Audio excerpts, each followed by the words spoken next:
Mr. X came to me, preceded by a letter of introduction from a good friend of mine in Paris, specifically to see my collection of Chinese bronzes and porcelain.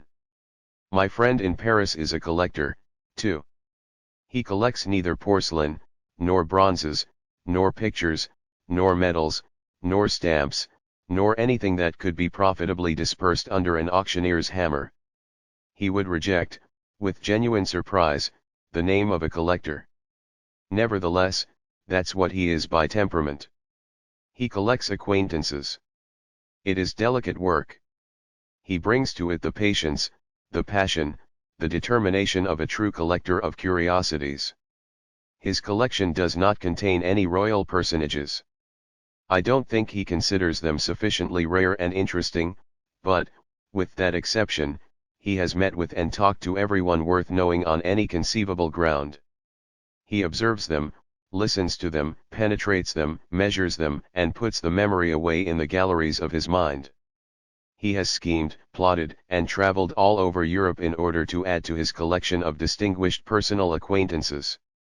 As he is wealthy, well-connected, and unprejudiced, his collection is pretty complete, including objects, or should I say subjects, whose value is unappreciated by the vulgar, and often unknown to popular fame. Of Trevolt of modern times. The world knows him as a revolutionary writer whose savage irony has laid bare the rottenness of the most respectable institutions. He has scalped every venerated head, and has mangled at the stake of his wit every received opinion and every recognized principle of conduct and policy. Who does not remember his flaming red revolutionary pamphlets? Their sudden swarmings used to overwhelm the powers of every continental police like a plague of crimson gadflies. But this extreme writer has been also the active inspirer of secret societies, the mysterious unknown number one of desperate conspiracies suspected and unsuspected, matured or baffled. And the world at large has never had an inkling of that fact. This accounts for him going about amongst us to this day, a veteran of many subterranean campaigns, standing aside now, safe within his reputation of merely the greatest destructive publicist that ever lived. Thus wrote my friend, adding that Mr. X was an enlightened connoisseur of bronzes and china, and asking me to show him my collection. X turned up in due course. My treasures are disposed in 3 large rooms without carpets and curtains. There is no other furniture than the étagres and the glass cases whose contents shall be worth a fortune to my heirs. I allow no fires to be lighted, for fear of accidents, and a fireproof door separates them from the rest of the house. It was a bitter cold day. We kept on our overcoats and hats. Middle-sized and spare, his eyes alert in a long, Roman-nosed countenance, X walked on his neat little feet, with short steps, and looked at my collection intelligently. I hope I looked at him intelligently, too. A snow-white mustache and imperial made his nut-brown complexion appear darker than it really was. In his fur coat and shiny tall hat that terrible man looked fashionable. I believe he belonged to a noble family, and could have called himself Vicomte X de Lazy if he chose. We talked nothing but bronzes and porcelain. He was remarkably appreciative. We parted on cordial terms. Where he was staying I don't know. I imagine he must have been a lonely man. Anarchists, I suppose, have no families, not, at any rate, as we understand that social relation. Organization into families may answer to a need of human nature, but in the last instance it is based on law, and therefore must be something odious and impossible to an anarchist. But, indeed, I don't understand anarchists. Does a man of that persuasion still remain an anarchist when alone, quite alone, and going to bed, for instance? Does he lay his head on the pillow, pull his bedclothes over him, and go to sleep with the necessity of the chambardement general, as the French slang has it, of the general blow-up, always present to his mind? And if so, how can he? I am sure that if such a faith, or such a fanaticism, once mastered my thoughts, I would never be able to compose myself sufficiently to sleep or eat or perform any of the routine acts of daily life. I would want no wife, no children, I could have no friends, it seems to me, and as to collecting bronzes or china, that, I should say, would be quite out of the question. But I don't know. All I know is that Mr. X took his meals in a very good restaurant which I frequented also. With his head uncovered, the silver top knot of his brushed-up hair completed the character of his physiognomy, all bony ridges and sunken hollows, clothed in a perfect impassiveness of expression. His meager brown hands emerging from large white cups came and went breaking bread, pouring wine, and so on, with quiet mechanical precision. His head and body above the tablecloth had a rigid immobility. This firebrand, this great agitator, exhibited the least possible amount of warmth and animation. His voice was rasping, cold, and monotonous in a low key. He could not be called a talkative personality, but with his detached calm manner he appeared as ready to keep the conversation going as to drop it at any moment. And his conversation was by no means commonplace. To me, I own, there was some excitement in talking quietly across a dinner table with a man whose venomous pen stabs had sapped the vitality of at least one monarchy. That much was a matter of public knowledge. But I knew more. I knew of him from my friend as a certainty what the guardians of social order in Europe had at most only suspected, or dimly guessed at. He had had what I may call his underground life. And as I sat, evening after evening, facing him at dinner, a curiosity in that direction would naturally arise in my mind. I am a quiet and peaceable product of civilization, and know no passion other than the passion for collecting things which are rare, and must remain exquisite even if approaching to the monstrous. Some Chinese bronzes are monstrously precious. And here, out of my friend's collection, here I had before me a kind of rare monster. It is true that this monster was polished and in a sense even exquisite. His beautiful unruffled manner was that. But then he was not of bronze. He was not even Chinese, which would have enabled one to contemplate him calmly across the gulf of racial difference. He was alive and European, he had the manner of good society, wore a coat and hat like mine, and had pretty near the same taste in cooking. It was too frightful to think of. One evening he remarked, casually, in the course of conversation, "There's no amendment to be got out of mankind except by terror and violence." You can imagine the effect of such a phrase out of such a man's mouth upon a person like myself, whose whole scheme of life had been based upon a suave and delicate discrimination of social and artistic values. Just imagine! Upon me, to whom all sorts and forms of violence appeared as unreal as the giants, ogres, and seven-headed hydras whose activities affect, fantastically, the course of legends and fairy tales. I seemed suddenly to hear above the festive bustle and clatter of the brilliant restaurant the mutter of a hungry and seditious multitude. I suppose I am impressionable and imaginative. I had a disturbing vision of darkness, full of lean jaws and wild eyes, amongst the 100 electric lights of the place. But somehow this vision made me angry, too. The sight of that man, so calm, breaking bits of white bread, exasperated me. And I had the audacity to ask him how it was that the starving proletariat of Europe to whom he had been preaching revolt and violence had not been made indignant by his openly luxurious life. At all this, I said, pointedly, with a glance round the room and at the bottle of champagne we generally shared between us at dinner. He remained unmoved. Do I feed on their toil and their heart's blood? Am I a speculator or a capitalist?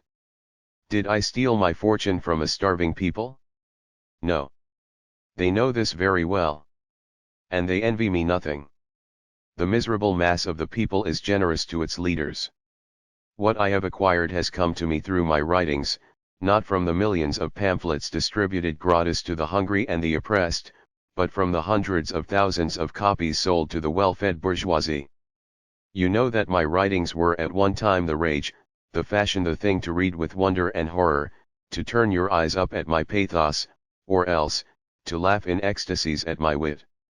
Yes, I admitted. I remember, of course, and I confess frankly that I could never understand that infatuation. Don't you know yet, he said, that an idle and selfish class loves to see mischief being made, even if it is made at its own expense. Its own life being all a matter of pose and gesture, it is unable to realize the power and the danger of a real movement and of words that have no sham meaning. It is all fun and sentiment.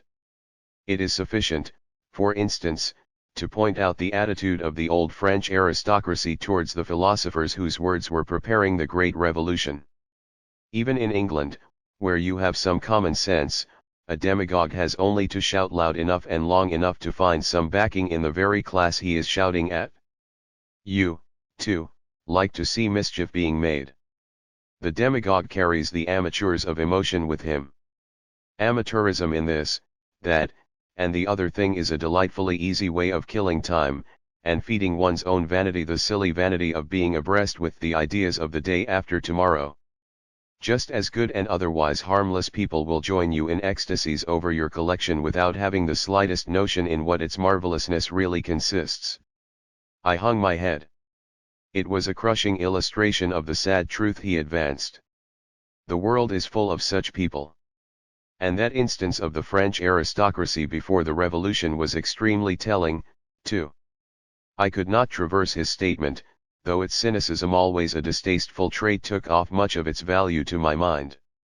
However, I admit I was impressed. I felt the need to say something which would not be in the nature of assent and yet would not invite discussion. You don't mean to say, I observed, airily, that extreme revolutionists have ever been actively assisted by the infatuation of such people. I did not mean exactly that by what I said just now. I generalized. But since you ask me, I may tell you that such help has been given to revolutionary activities, more or less consciously, in various countries. And even in this country. Impossible. I protested with firmness. We don't play with fire to that extent. And yet you can better afford it than others, perhaps. But let me observe that most women, if not always ready to play with fire, are generally eager to play with a loose spark or so. Is this a joke? I asked, smiling. If it is, I am not aware of it, he said, woodenly. I was thinking of an instance. Oh. Mild enough in a way.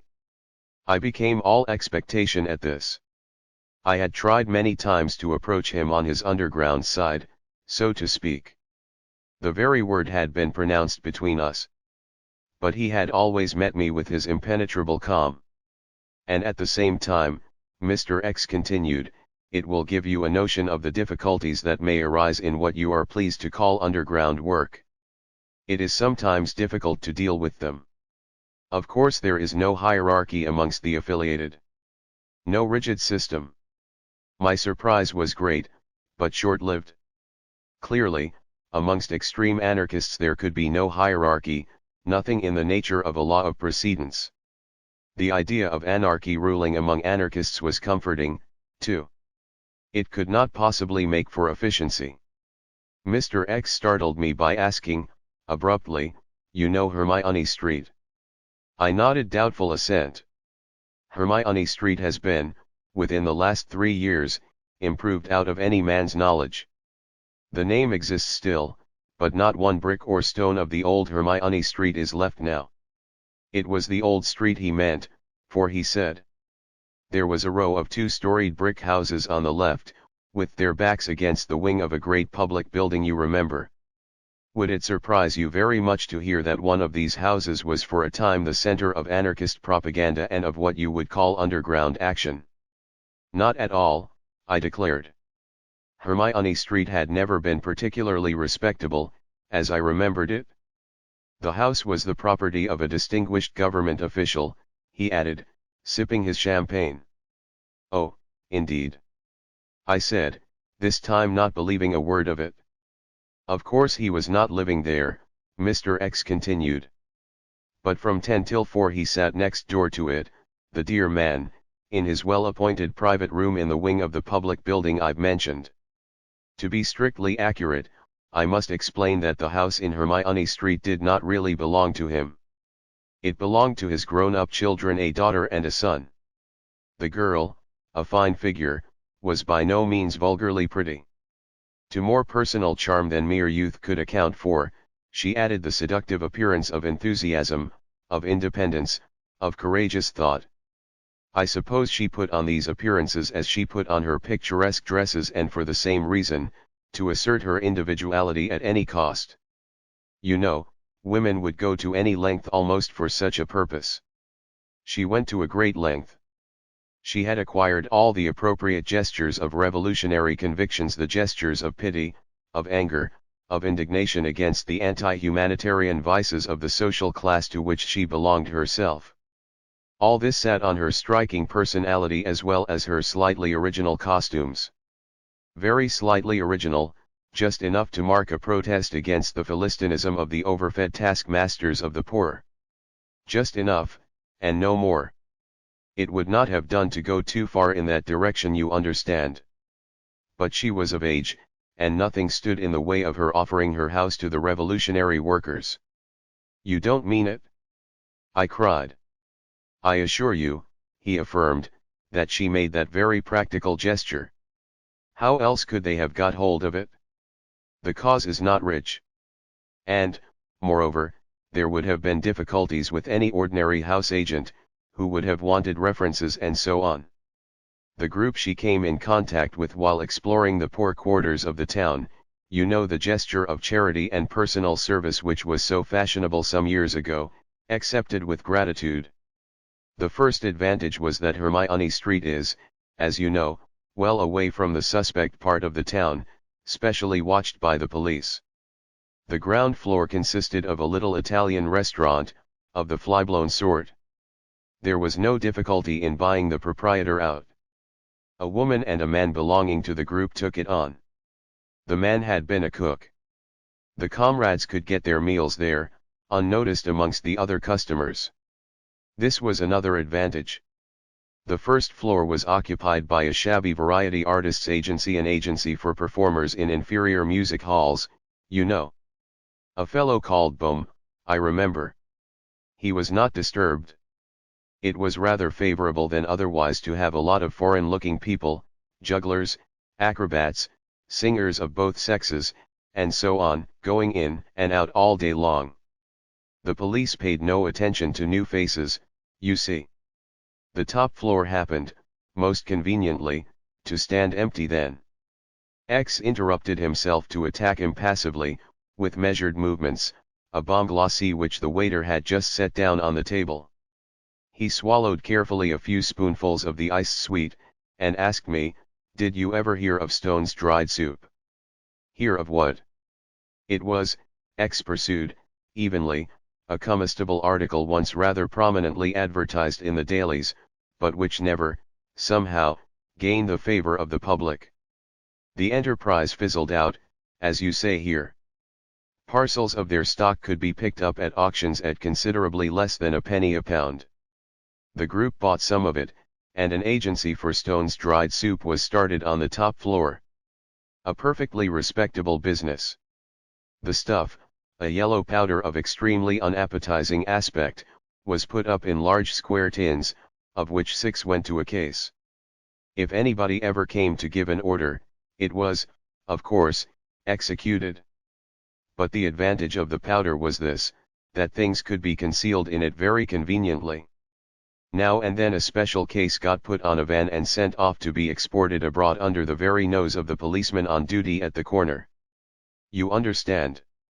"I think I do," I said, with an expressive nod at the remnants of the bomb melting slowly in the dish. "Exactly.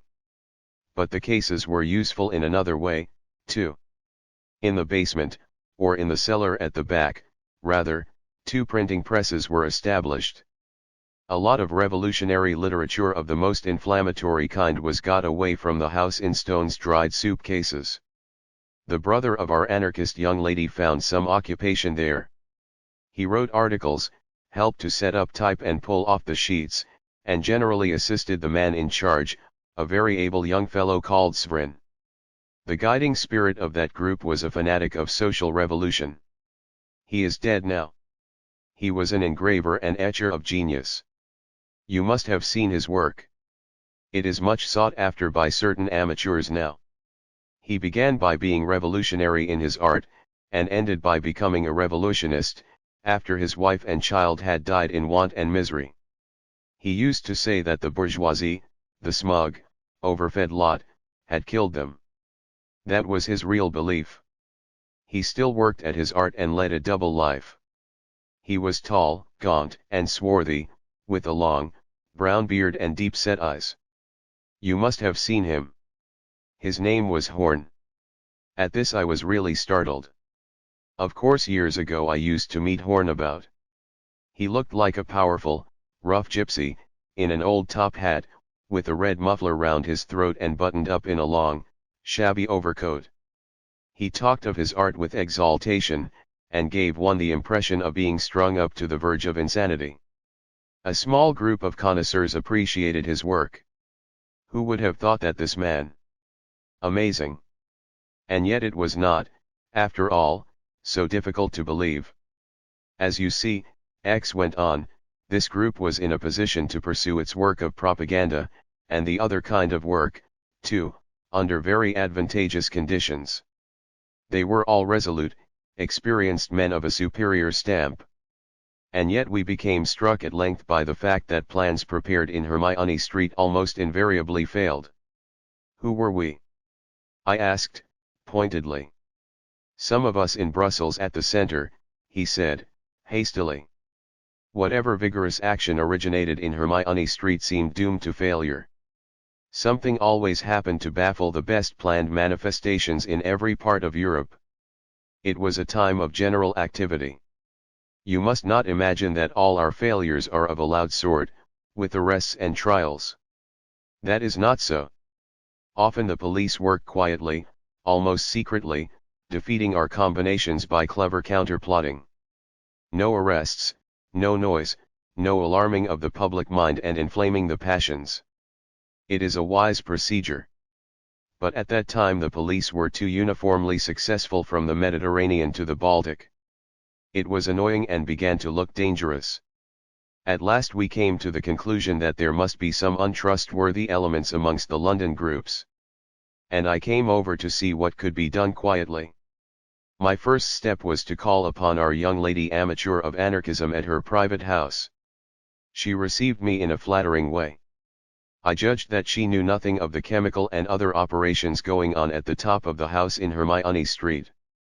The printing of anarchist literature was the only activity she seemed to be aware of there.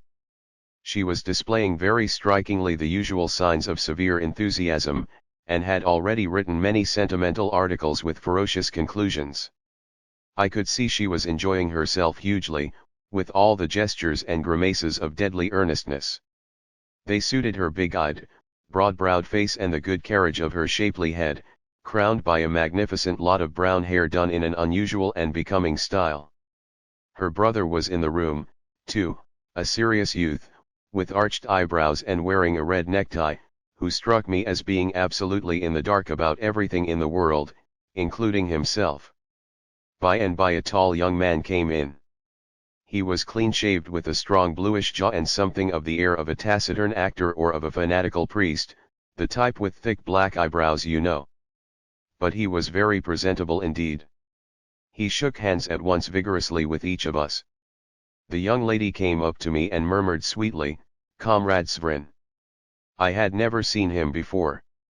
He had little to say to us, but sat down by the side of the girl, and they fell at once into earnest conversation. She leaned forward in her deep armchair, and took her nicely rounded chin in her beautiful white hand. He looked attentively into her eyes. It was the attitude of love-making, serious, intense, as if on the brink of the grave.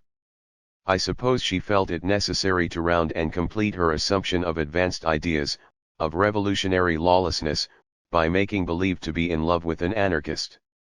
And this one, I repeat, was extremely presentable, notwithstanding his fanatical black-browed aspect.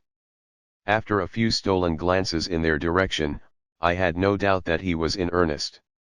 As to the lady, her gestures were unapproachable, better than the very thing itself in the blended suggestion of dignity, sweetness, condescension, fascination, surrender, and reserve. She interpreted her conception of what that precise sort of love-making should be with consummate art. And so far, she, too, no doubt, was in earnest. Gestures but so perfect. After I had been left alone with our lady amateur, I informed her guardedly of the object of my visit. I hinted at our suspicions. I wanted to hear what she would have to say, and half expected some perhaps unconscious revelation. All she said was, "That's serious," looking delightfully concerned and grave. But there was a sparkle in her eyes which meant plainly, how exciting. After all, she knew little of anything except of words. Still, she undertook to put me in communication with Horn, who was not easy to find unless in Hermione Street, where I did not wish to show myself just then. I met Horn. This was another kind of a fanatic altogether. I exposed to him the conclusion we in Brussels had arrived at, and pointed out the significant series of failures. To this he answered with irrelevant exaltation. "I have something in hand that shall strike terror into the heart of these gorged brutes." And then I learned that, by excavating in one of the cellars of the house, he and some companions had made their way into the vaults under the great public building I have mentioned before. The blowing up of a whole wing was a certainty as soon as the materials were ready. I was not so appalled at the stupidity of that move as I might have been had not the usefulness of our center in Hermione Street become already very problematical. In fact, in my opinion it was much more of a police trap by this time than anything else. What was necessary now was to discover what, or rather who, was wrong, and I managed at last to get that idea into Horn's head. He glared, perplexed, his nostrils working as if he were sniffing treachery in the air. "And here comes a piece of work which will no doubt strike you as a sort of theatrical expedient. And yet what else could have been done? The problem was to find out the untrustworthy member of the group. But no suspicion could be fastened on one more than another. To set a watch upon them all was not very practicable." This audio file was created by Panopreter Basic. You can download it at www.panopreter.com. Besides, that proceeding often fails. In any case, it takes time, and the danger was pressing. I felt certain that the premises in Hermione Street would be ultimately raided, though the police had evidently such confidence in the informer that the house, for the time being, was not even watched. Horn was positive on that point. Under the circumstances it was an unfavorable symptom. Something had to be done quickly. I decided to organize a raid myself upon the group. Do you understand? A raid of other trusty comrades personating the police. A conspiracy within a conspiracy. You see the object of it, of course. When apparently about to be arrested, I hoped the informer would betray himself in some way or other, either by some unguarded act or simply by his unconcerned demeanor, for instance. Of course there was the risk of complete failure and the no lesser risk of some fatal accident in the course of resistance, perhaps, or in the efforts at escape.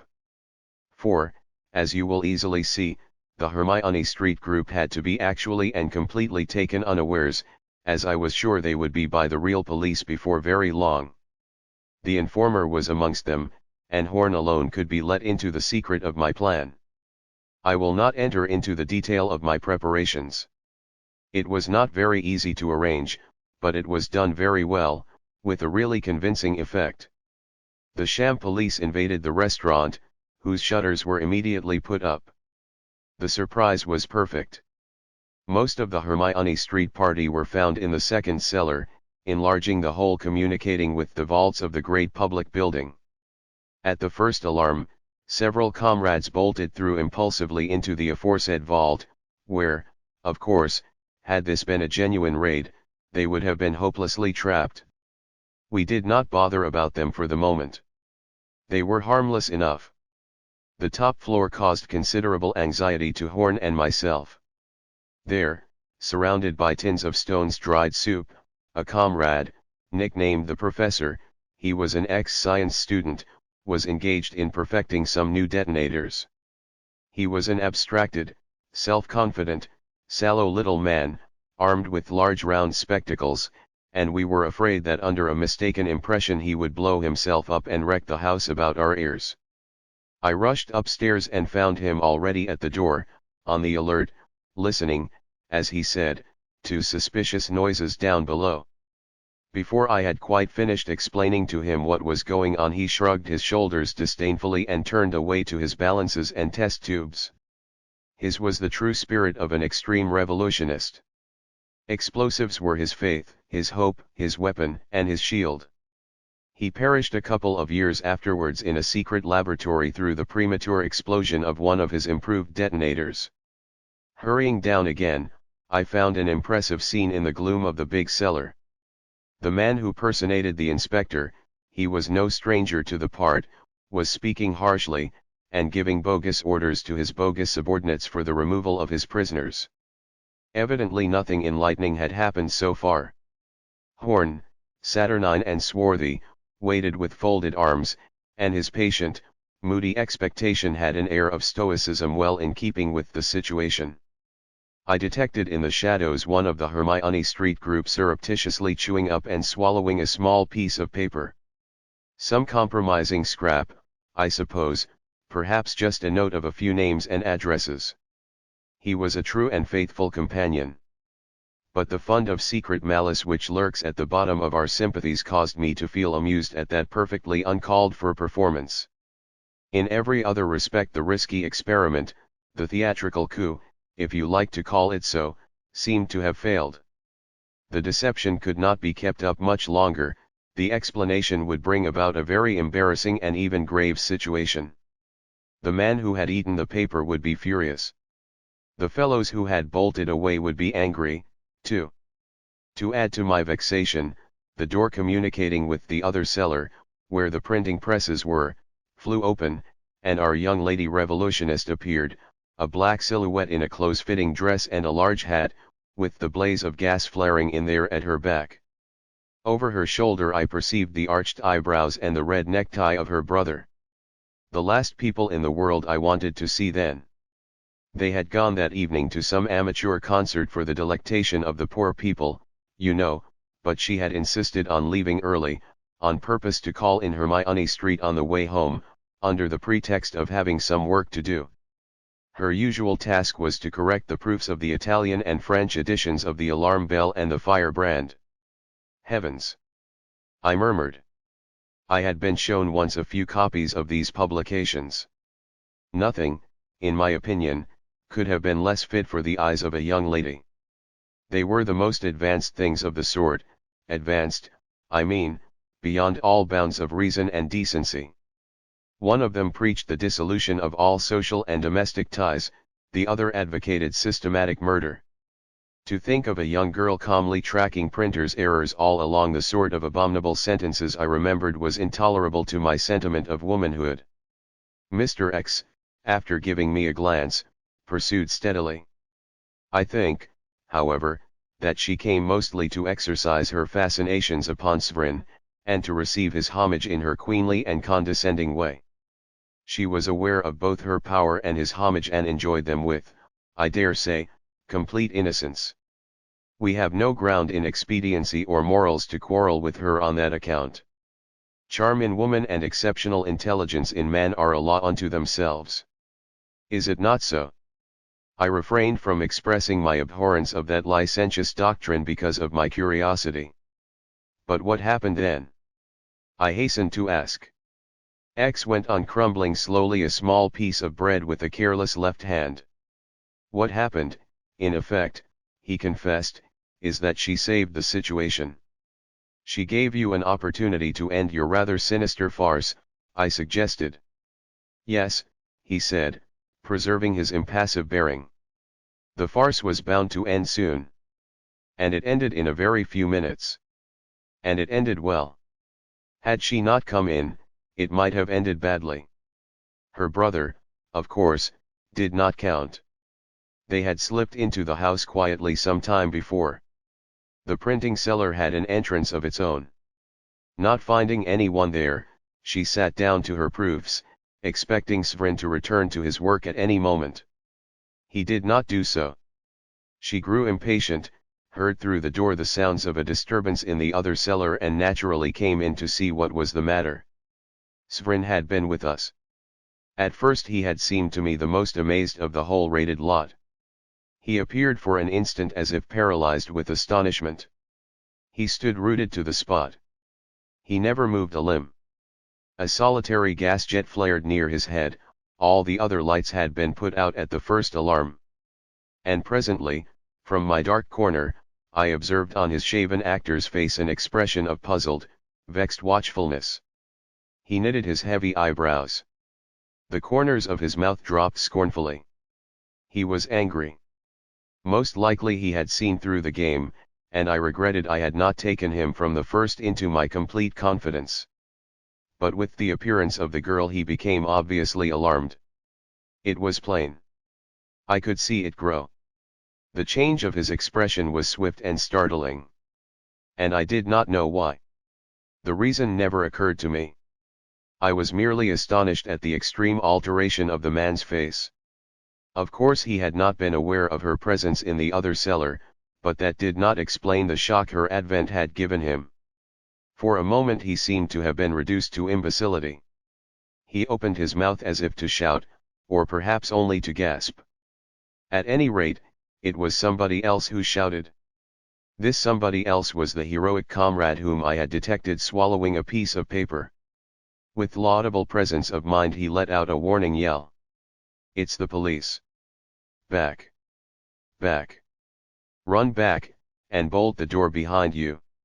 It was an excellent hint, but instead of retreating the girl continued to advance, followed by her long-faced brother in his knickerbocker suit, in which he had been singing comic songs for the entertainment of a joyless proletariat. She advanced not as if she had failed to understand the word police has an unmistakable sound, but rather as if she could not help herself. She did not advance with the free gait and expanding presence of a distinguished amateur anarchist amongst poor, struggling professionals, but with slightly raised shoulders, and her elbows pressed close to her body, as if trying to shrink within herself. Her eyes were fixed immovably upon Svrin. Svrin the man, I fancy, not Svrin the anarchist. But she advanced. And that was natural. For all their assumption of independence, girls of that class are used to the feeling of being specially protected, as, in fact, they are. This feeling accounts for 9/10 of their audacious gestures. Her face had gone completely colorless. Ghastly. Fancy having it brought home to her so brutally that she was the sort of person who must run away from the police. I believe she was pale with indignation, mostly, though there was, of course, also the concern for her intact personality, a vague dread of some sort of rudeness. And, naturally, she turned to a man, to the man on whom she had a claim of fascination and homage, the man who could not conceivably fail her at any juncture. But, I cried, amazed at this analysis, if it had been serious, real, I mean as she thought it was, what could she expect him to do for her? X never moved a muscle of his face. Goodness knows.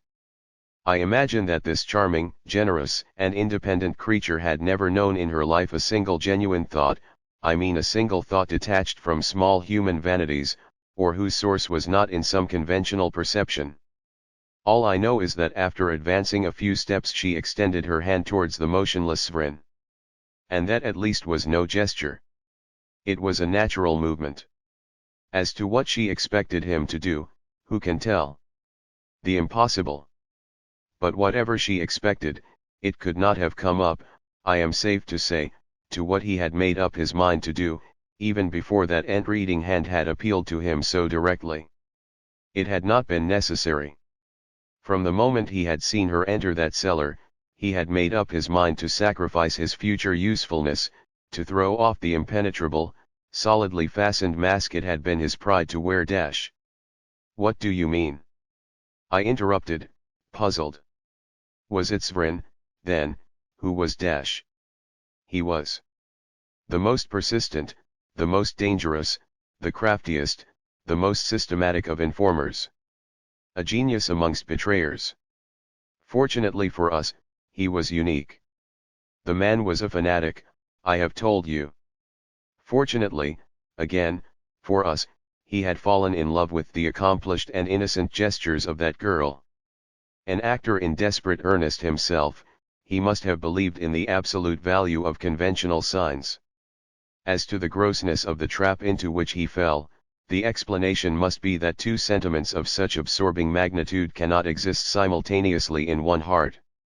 The danger of that other and unconscious comedian robbed him of his vision, of his perspicacity, of his judgment.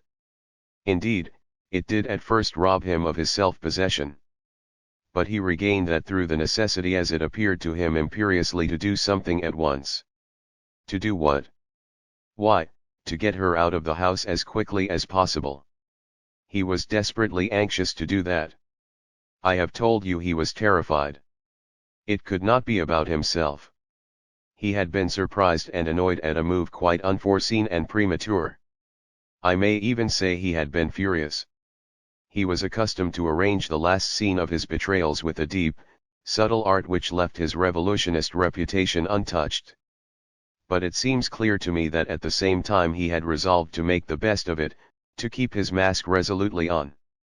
It was only with the discovery of her being in the house that everything, the forced calm, the restraint of his fanaticism, the mask, all came off together in a kind of panic. Why panic, do you ask? The answer is very simple. He remembered, or, I dare say, he had never forgotten the professor alone at the top of the house, pursuing his researches, surrounded by tins upon tins of Stone's dried soup. There was enough in some few of them to bury us all where we stood under a heap of bricks. Svrin, of course, was aware of that. And we must believe, also, that he knew the exact character of the man. He had gauged so many such characters. Or perhaps he only gave the professor credit for what he himself was capable of. But, in any case, the effect was produced. And suddenly he raised his voice in authority. Get the lady away at once. It turned out that he was as hoarse as a crow, result, no doubt, of the intense emotion. It passed off in a moment. But these fateful words issued forth from his contracted throat in a discordant, ridiculous croak. They required no answer. The thing was done. However, the man personating the inspector judged it expedient to say roughly, "She shall go soon enough, together with the rest of you." These were the last words belonging to the comedy part of this affair. Oblivious of everything and everybody, Svrin strode towards him and seized the lapels of his coat. Under his thin bluish cheeks one could see his jaws working with passion. "You have men posted outside. Get the lady taken home at once. Do you hear? Now. Before you try to get hold of the man upstairs." "Oh. There is a man upstairs," scoffed the other, openly. "Well, he shall be brought down in time to see the end of this."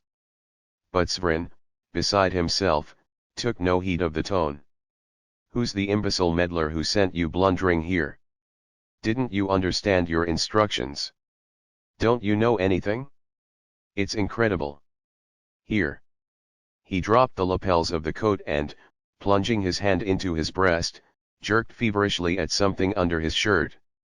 At last he produced a small square pocket of soft leather, which must have been hanging like a scapulary from his neck by the tape whose broken ends dangled from his fist. "Look inside," he spluttered, flinging it in the other's face. And instantly he turned round towards the girl. She stood just behind him, perfectly still and silent. Her set, white face gave an illusion of placidity. Only her staring eyes seemed bigger and darker. He spoke rapidly, with nervous assurance. I heard him distinctly promise her to make everything as clear as daylight presently. But that was all I caught. He stood close to her, never attempting to touch her even with the tip of his little finger, and she stared at him stupidly. For a moment, however, her eyelids descended slowly, pathetically, and then, with the long black eyelashes lying on her white cheeks, she looked ready to fall down in a swoon.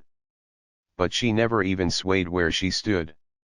He urged her loudly to follow him at once, and walked towards the door at the bottom of the cellar stairs without looking behind him. And, As a matter of fact, she did move after him a pace or two. But, of course, he was not allowed to reach the door. There were angry exclamations, a short, fierce scuffle. Flung away violently, he came flying backwards upon her, and fell. She threw out her arms in a gesture of dismay and stepped aside, just clear of his head, which struck the ground heavily near her shoe. He grunted with the shock. By the time he had picked himself up, slowly, dazedly, he was awake to the reality of things. The man into whose hands he had thrust the leather case had extracted therefrom a narrow strip of bluish paper. He held it up above his head, and, as after the scuffle an expectant uneasy stillness reigned once more, he threw it down disdainfully with the words, "I think, comrades, that this proof was hardly necessary." Quick as thought, the girl stooped after the fluttering slip. Holding it spread out in both hands, she looked at it, then, without raising her eyes, opened her fingers slowly and let it fall. I examined that curious document afterwards. It was signed by a very high personage, and stamped and countersigned by other high officials in various countries of Europe. In his trade, or shall I say, in his mission, that sort of talisman might have been necessary, no doubt. Even to the police itself, all but the heads, he had been known only as Svrin the noted anarchist. He hung his head, biting his lower lip. A change had come over him, a sort of thoughtful, absorbed calmness. Nevertheless, he panted. His sides worked visibly, and his nostrils expanded and collapsed in weird contrast with his somber aspect of a fanatical monk in a meditative attitude, but with something, too, in his face of an actor intent upon the terrible exigencies of his part. Before him Horn declaimed, haggard and bearded, like an inspired denunciatory prophet from a wilderness. Two fanatics. They were made to understand each other. Does this surprise you? I suppose you think that such people would be foaming at the mouth and snarling at each other. I protested hastily that I was not surprised in the least, that I thought nothing of the kind, that anarchists in general were simply inconceivable to me mentally, morally, logically, sentimentally, and even physically. X received this declaration with his usual woodenness and went on. Horn had burst out into eloquence. While pouring out scornful invective, he let tears escape from his eyes and roll down his black beard unheeded. Svrin panted quicker and quicker. When he opened his mouth to speak, everyone hung on his words. "Don't be a fool, Horn," he began. "You know very well that I have done this for none of the reasons you are throwing at me." And in a moment he became outwardly as steady as a rock under the other's lurid stare. "I have been thwarting, deceiving, and betraying you from conviction." He turned his back on Horn, and addressing the girl, repeated the words, "from conviction." It's extraordinary how cold she looked. I suppose she could not think of any appropriate gesture. There can have been few precedents indeed for such a situation. "Clear as daylight," he added. "Do you understand what that means? From conviction." And still she did not stir. She did not know what to do. But the luckless wretch was about to give her the opportunity for a beautiful and correct gesture. "I have felt in me the power to make you share this conviction," he protested, ardently. He had forgotten himself. He made a step towards her. Perhaps he stumbled. To me he seemed to be stooping low as if to touch the hem of her garment. And then the appropriate gesture came. She snatched her skirt away from his polluting contact and averted her head with an upward tilt. It was magnificently done, this gesture of conventionally unstained honor, of an unblemished high-minded amateur. Nothing could have been better. And he seemed to think so, too, for once more he turned away. But this time he faced no one. He was again panting frightfully, while he fumbled hurriedly in his waistcoat pocket, and then raised his hand to his lips. There was something furtive in this movement, but directly afterwards his bearing changed. His labored breathing gave him a resemblance to a man who had just run a desperate race, but a curious air of detachment, of sudden and profound indifference, replaced the strain of the striving effort. The race was over. I did not want to see what would happen next. I was only too well aware. I tucked the young lady's arm under mine without a word, and made my way with her to the stairs. Her brother walked behind us. Halfway up the short flight she seemed unable to lift her feet high enough for the steps, and we had to pull and push to get her to the top. In the passage she dragged herself along, hanging on my arm, helplessly bent like an old woman. We issued into an empty street through a half-open door, staggering like besotted revelers. At the corner we stopped a four-wheeler, and the ancient driver looked round from his box with morose scorn at our efforts to get her in. Twice during the drive I felt her collapse on my shoulder in a half-faint. Facing us, the youth in knickerbockers remained as mute as a fish, and, till he jumped out with the latchkey, sat more still than I would have believed it possible. At the door of their drawing room she left my arm and walked in first, catching at the chairs and tables. She unpinned her hat, then, exhausted with the effort, her cloak still hanging from her shoulders, flung herself into a deep armchair, sideways, her face half buried in a cushion. The good brother appeared silently before her with a glass of water. She motioned it away. He drank it himself and walked off to a distant corner behind the grand piano, somewhere. All was still in this room where I had seen, for the first time, Svrin, the anti-anarchist, captivated and spellbound by the consummate and hereditary grimaces that in a certain sphere of life take the place of feelings with an excellent effect. I suppose her thoughts were busy with the same memory. Her shoulders shook violently. A pure attack of nerves. When it quieted down she affected firmness. What is done to a man of that sort? What will they do to him? Nothing. They can do nothing to him, I assured her, with perfect truth. I was pretty certain he had died in less than 20 minutes from the moment his hand had gone to his lips. For if his fanatical anti-anarchism went even as far as carrying poison in his pocket, only to rob his adversaries of legitimate vengeance, I knew he would take care to provide something that would not fail him when required. She drew an angry breath. There were red spots on her cheeks and a feverish brilliance in her eyes. Has ever anyone been exposed to such a terrible experience? To think that he had held my hand. That man.